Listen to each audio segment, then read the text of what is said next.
Programa de formación en la prevención del plagio académico en la carrera de enfermería, con un enfoque híbrido utilizando recursos impresos, multimedia y digitales. P210124 presenta el tema, tipos de citas en Vancouver. Es importante recordar que las citas en formato Vancouver son esenciales para el correcto respaldo de la información académica. Comprender su importancia y saber cómo utilizarlas adecuadamente es primordial en el ámbito académico y de investigación. Citar es importante porque, al hacerlo, reconoces el trabajo de los demás y muestras respeto por sus ideas. Además, ayuda a respaldar tus propios argumentos, mostrando que te has basado en investigaciones o trabajos previos. También le permite a quien lee tu trabajo verificar la información, lo que le da más credibilidad a lo que estás diciendo. Y, por último, evita problemas de plagio, lo cual es crucial tanto en la academia como en cualquier ámbito profesional. La estructura de una cita en estilo Vancouver es bastante amigable y está diseñada para ser lo más concisa posible, ideal para el ámbito académico y científico de ciencias de la salud. Debe constar de un número específico para identificar la fuente. Estas pueden estar entre paréntesis, corchetes o superíndice y se presentan en orden consecutivo de aparición. Aquí se muestra un ejemplo de cómo aparecen las citas a lo largo del documento. Si observamos con atención podemos ver que llevan un orden consecutivo de aparición y si la cita se repite se vuelve a colocar el mismo número al que corresponde la cita. En el ejemplo se observa que las citas 1 se van repitiendo. En el formato Vancouver las citas pueden ser directas o indirectas.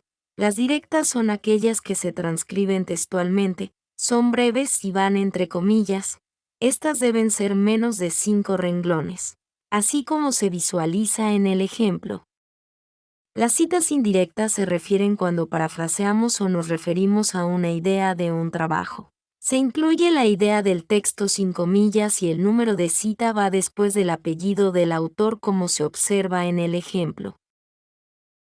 Nuevamente recordemos que la cita textual debe ser breve, debiendo tener menos de 5 renglones de longitud y además, va entre comillas, y el número que corresponde a la fuente en la referencia del trabajo se coloca al final, entre las comillas y el punto.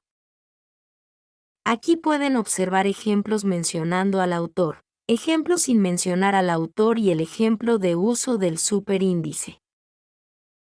En cuanto a la cita indirecta, o también conocida como cita parafraseada, recordemos que parafrasear consiste en explicar con nuestras propias palabras las ideas o conocimientos de otros autores y además nos permite resumir el contenido de una o varias fuentes de información.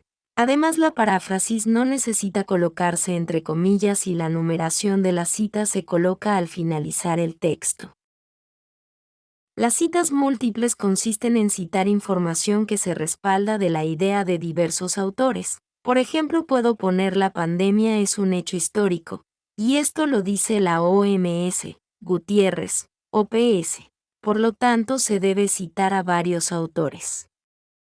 Para ello, las citas que son correlativas ejemplo 1, 2, 3 o 4 se coloca la primera y la última referencia separadas por un guión. ¿Qué quiere decir? Que aquí están las citas que corresponden a las referencias del 1 a la 4. Cuando no son correlativas entonces se separan con coma 1, 5, 7. Es importante mencionar que las referencias de las citas múltiples se colocan como si se tratara de citas independientes.